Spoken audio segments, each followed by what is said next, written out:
Okay, let's unpack this. You know how sometimes you hear about Ethereum and it feels like, everyone's speaking a different language? Yeah, totally. It can get pretty dense. Well, today, we're not just learning the language, we're diving into its, deepest dialects and most intricate poems. Haha, yeah, good way to put it. Our mission for this deep dive is to go super advanced into Ethereum. We're focusing on its, cutting-edge innovations, scalability enhancements. And the really mind-blowing applications being built on top. Exactly. We're skipping the basics, assuming you know a bit already, and going straight for the fascinating meaty bits from the sources we looked at. That's right. Think of this journey as a look at the present, the imminent and the exciting future of Ethereum. It's constantly changing, right? Oh, absolutely. This ecosystem is like a living, breathing digital organism constantly evolving. Our goal is to give you a shortcut, sort of, to being truly well informed about this complex world of Ethereum and DeFi. Decentralized finance, built right on top. Yep, let's get into it. All right, let's kick things off with Ethereum's foundation, the layer one. We have to mention the massive shift to proof of stake, the merge. Absolutely monumental, a huge change, moving away from that energy-intensive mining. And post-merge, things are different. We've got a swift, 12-second block time now. Roughly, yeah. And a pretty robust 30 million gas limit per block, so more capacity. And we can't forget EIP 1559, that base fee burning mechanism. Right. The network basically says, thanks for the gas, now watch some of it disappear. Creates that deflationary pressure on ETH supply. It's pretty cool economics. It is, but the layer one itself keeps getting refined, doesn't it? With some really sophisticated stuff. Oh yeah, constantly. One major area is maximal extractable value, or MEV. ME, okay, break that down. So it's the value that block producer, the validators, now can extract by reordering, censoring, or even inserting transactions within a block they're proposing. Like finding little gold nuggets in the transaction stream. Kind of, yeah. But it raises fairness questions, Yeah. Is the network order being manipulated? So the community is actively working on solutions. Like what? Well, there's Flashbots with MEV Boost that tries to separate the block proposers from the block builders, aiming for more fairness in how transactions get ordered. Okay, separating roles. Then there's SUAVE, which is envisioned as this unified auction for expressing value, bringing more transparency. And MEV Share, that's more about programmable transaction privacy. Privacy, interesting. Even projects like Eden Network are involved, offering priority transaction pools and trying to redistribute some of that MEV back to stakers.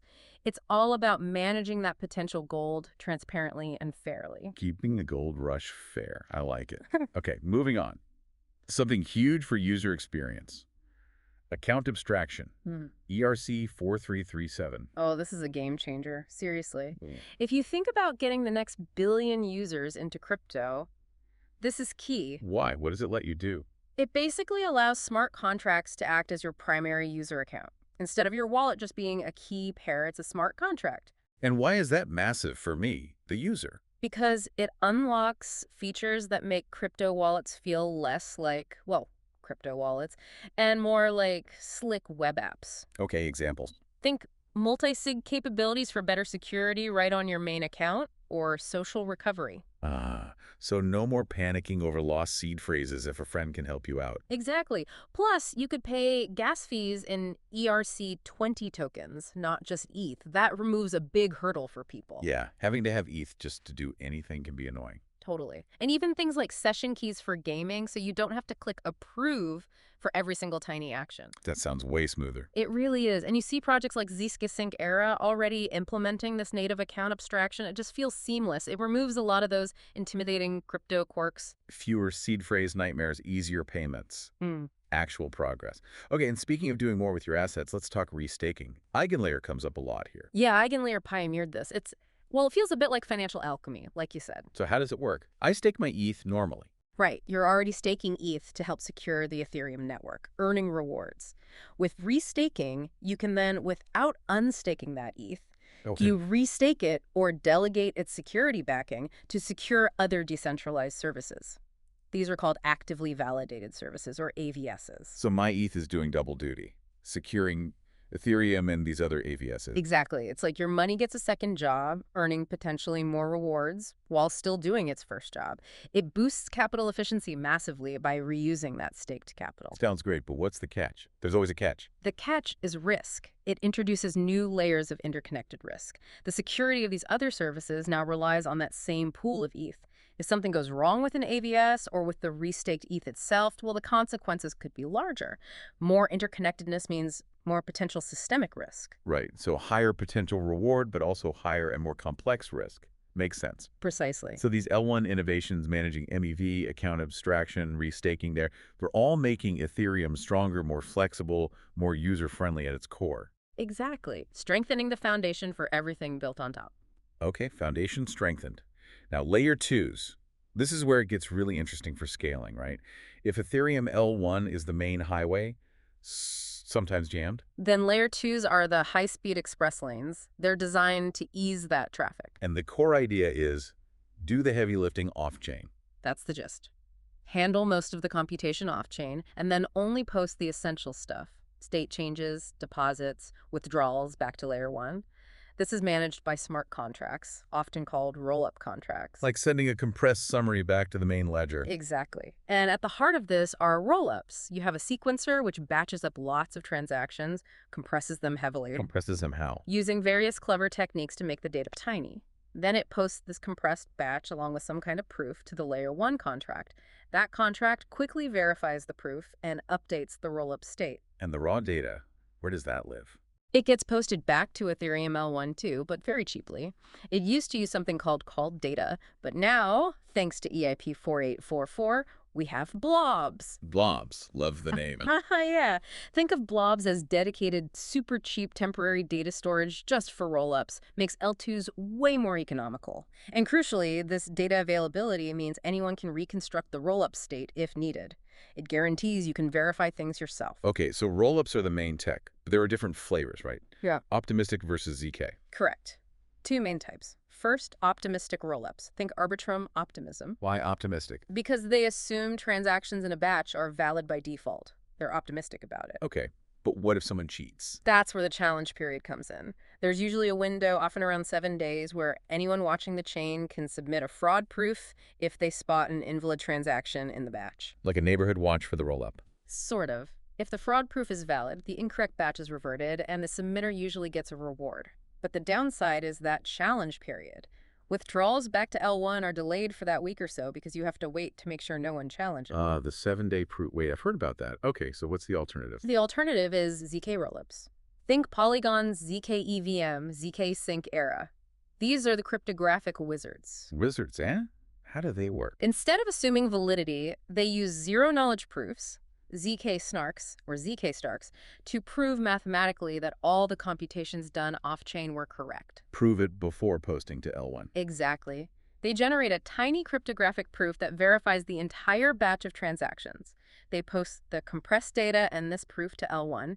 The L1 contract just verifies the proof, which is very fast, and boom, the state is updated. And the benefit is? Immediate finality. Because validity is proven upfront with math, there's no need for a challenge period. Withdrawals can be processed much faster.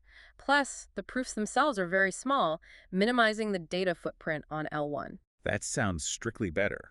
Why use optimistic then? Well, ZK tech is more complex, computationally intensive to generate the proofs, and historically, getting them to be fully compatible with the Ethereum virtual machine, the EVM, was tricky. The EVM compatibility challenge. So developers couldn't just copy-paste their Ethereum smart contracts. Not always initially, but that's changing fast with ZK EVMs. These are ZK rollups specifically designed to be EVM compatible, or very close to it.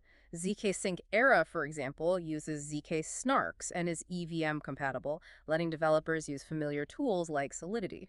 So the gap is closing. Definitely. Although some ZKL2s might still have custom virtual machines or require specific languages, the trend is strongly towards EVM equivalents. And ZK isn't just for scaling, right? It has privacy angles, too. Huge ones. Take Aztec Network. It's a layer 2 rollup focused squarely on privacy. It uses ZK proofs and its own language, Noir, which is Rust-based, to let developers build smart contracts with both public and private components. Selective disclosure. Very cool. So when you're choosing an L2, there are trade-offs. Absolutely. You need to look at their specific security model, how decentralized the sequencer is, the degree of EVM compatibility, how they handle data availability, those withdrawal times we mentioned, and of course, the gas costs.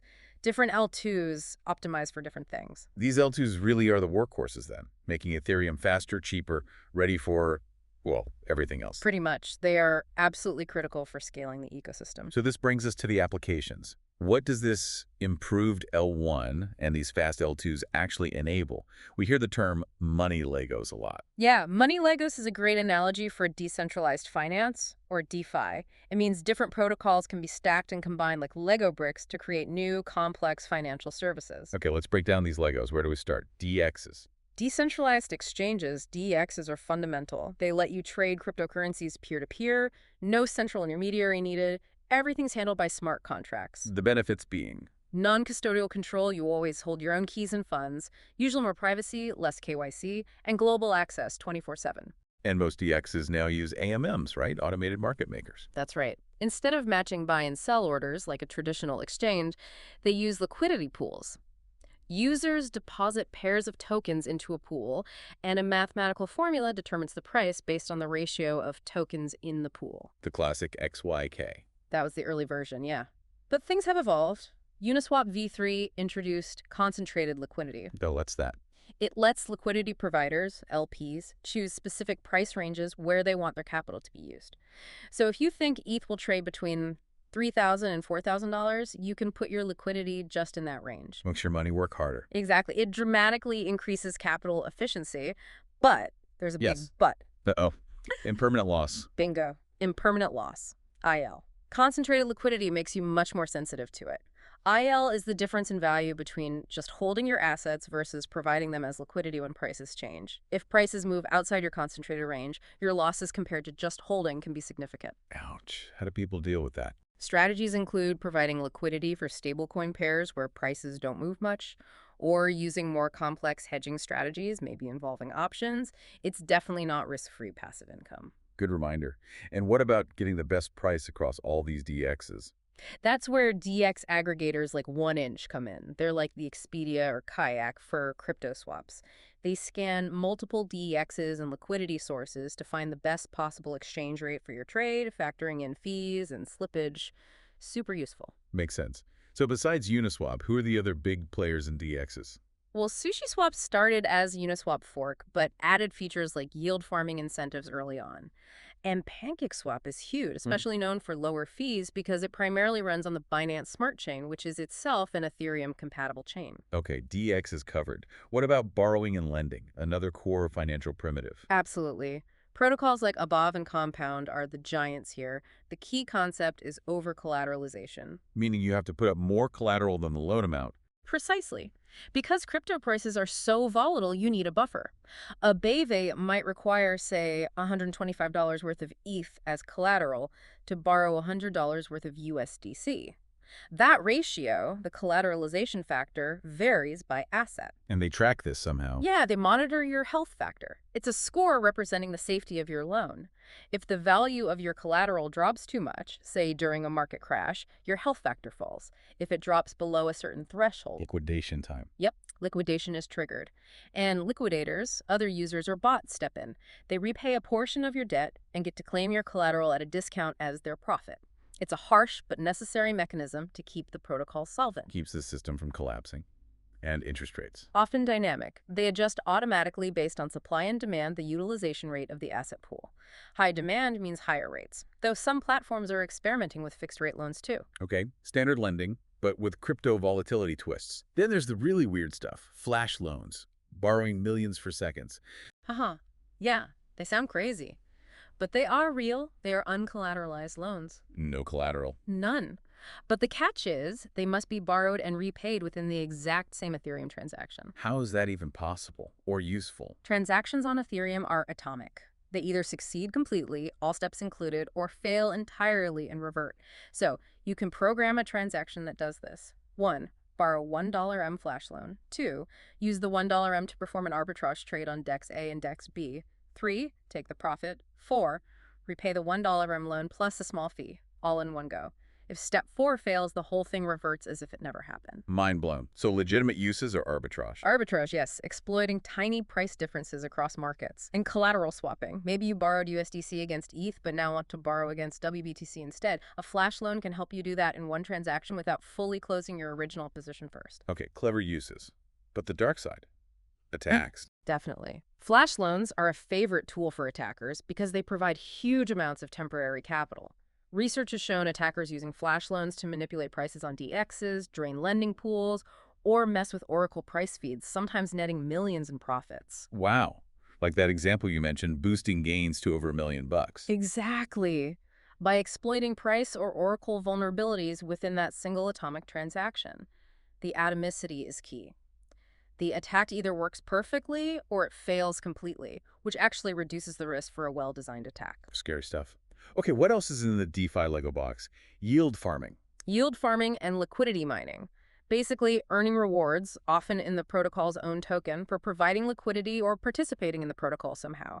Platforms like Uniswap, PancakeSwap, Aave all have programs like this. It bootstraps liquidity, but again, comes with risks like impermanent loss. And you mentioned Yearn Finance. Right, Yearn Finance is a yield aggregator. It automatically moves your funds between different DeFi protocols to try and find the best yields, saving you the effort, but adding its own layer of smart contract risk. Got it. One last crucial piece. Oracles.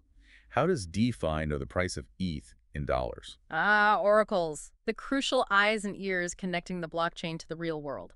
Smart contracts can't just look up external data like asset prices on their own. Oracles feed this data onto the chain. But couldn't a single oracle be wrong or manipulated? Absolutely. That's why decentralized Oracle networks, DAWNs like Chainlink, are so important. They don't rely on a single source. They aggregate data from many independent node operators, use reputation systems, and various checks to ensure the data is accurate and resistant to manipulation. So decentralized trust for data feeds. Exactly. But even DAWNs aren't foolproof. Oracle manipulation is still a significant risk vector in DeFi attacks. Getting reliable off-chain data onto the chain securely is a hard problem. It really feels like these money Legos build powerful things, but stacking them also creates this composability risk. One faulty Lego brick Can potentially cause the whole structure to wobble or even collapse. A failure in one protocol can cascade through others that depend on it. It's the blessing and the curse of DeFi's interconnectedness. Okay, shifting gears dramatically now to something that feels like actual magic. Zero-knowledge proofs. ZKPs. You mentioned them for L2s, but they do way more, right? Oh, absolutely. They are truly mind-bending technology. The core idea, like you said, is proving you know something or that a statement is true without revealing the information itself. Proving you know the secret password without saying the password. Exactly. Proving you're over 18 without revealing your birth date. Proving a computation was done correctly without showing the inputs. It's incredibly powerful. And ZK snarks are a key type. Yes, ZK snarks stand for Zero Knowledge, Succinct, Non-Interactive Arguments of Knowledge. Succinct means the proofs are small and fast to verify. Non-interactive means the prover can just generate the proofs and send it. No back and forth needed with the verifier. And there's a whole tech stack being built around ZK. Definitely. You have ZK VMs, zero-knowledge virtual machines. These are like specialized computers that can run arbitrary programs and automatically generate a ZK proof that the program executed correctly. Think RISC-0, Cairo VM from Starknet, Meeden. They aim to make ZK programming easier. And specific languages, too. Yep, ZK DSLs, domain-specific languages. Circum is popular for writing arithmetic circuits, which are the foundation for many ZK proofs. Noir, which we mentioned with Aztec, is a Rust-based DSL focused on making ZK applications easier to build. Leo is another, aiming for formally verified ZK apps. These are the tools for crafting the cryptographic magic. And it needs special hardware. Generating the proofs can be very computationally intensive. So specialized hardware like powerful GPUs, FPGAs, and even custom ASICs are becoming crucial to speed things up and make ZK practical for complex applications. Okay, the tech is cool, but the applications beyond scaling. Where is ZK making a difference today or very soon? So many areas. Let's start with smart contract and transaction privacy. Like Tornado Cash. Tornado Cash was an early famous example using ZK snarks for transaction mixing on Ethereum, breaking the link between sender and receiver. Of course, it became controversial and faced sanctions, Right. which spurred innovation towards regulatory compliant privacy. Enter privacy pools. This concept uses ZKPs to let users prove their funds come from a legitimate association set of transactions without revealing their specific transaction history. It's privacy, but with a path for compliance. Trying to thread the needle between privacy and regulation. Exactly. And then you have projects like Penumbra, a whole private by default blockchain and DX in the Cosmos ecosystem using ZKPs extensively, or frameworks like Hawk for private smart contracts. Okay, financial privacy. What else? Identity. Huge potential in verifiable credentials and identity. Frameworks like Semaphore allow zero-knowledge signaling, prove you're part of a group, like voters or DAO members, or broadcast support for something without revealing your specific identity. Like anonymous voting almost. Sort of, yeah. World ID from WorldCoin is a big example trying this, using iris scans, biometrics, to create a unique digital ID. You can then use ZKPs to prove you're human and unique without linking it back to your identity constantly. Related concepts are decentralized identities, DIDs, and soul-bound tokens, SBTs, non-transferable NFTs that could represent reputation, credentials, or achievements potentially verified with ZKPs. My head is spinning a bit. What about AI? Can ZK help there? Yes, zero-knowledge machine learning, ZKML, is super exciting. Imagine proving an AI model made a correct prediction. Okay. Or that it was trained on a specific data set without revealing the model's secret sauce, its parameters, or the sensitive training data itself. Oh, that sounds huge for privacy and AI. It is. Great for privacy-preserving AI, for federated learning where multiple parties train a model together without sharing raw data. It's still early days, especially for huge models like LLMs, but progress on smaller models with things like ZKDL is happening fast. Okay, what else? Give me a few more quick examples. Sure, verifiable data storage. Proving data exists in a large set without needing the whole set. Randomness generation. Using ZKPs with verifiable delay functions, VDFs like in Vito, to create provably fair and unpredictable randomness, vital for blockchains. Like for leader election or lotteries? Exactly. Then there's proof of reserves, ZK-POR. Exchanges using ZKPs to prove they hold enough assets to cover user deposits without revealing total holdings or user balances. Provisions is a system doing this. Increasing transparency for exchanges. Right. Also, secure electronic voting, collaborative computations where multiple parties compute something together privately, even things like image authentication while allowing edits. The list just keeps growing. It really feels like this is where the digital world gets truly private, verifiable, and trust minimized, reshaping how we interact online. It has that potential, absolutely. It's about enabling trust and privacy in ways that just weren't possible before cryptography caught up. Phew, okay.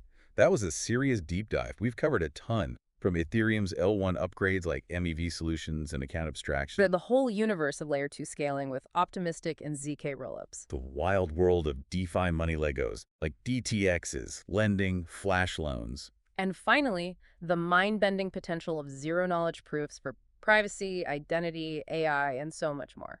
It's genuinely a dynamic space. You really get a sense of how interconnected, but also how fast everything is moving. Absolutely. And hopefully connecting these different pieces, seeing how L2s enable DeFi, how ZKPs enhance both, gives those aha moments. Ethereum isn't static. It's this evolving, interconnected ecosystem. Understanding those layers is key.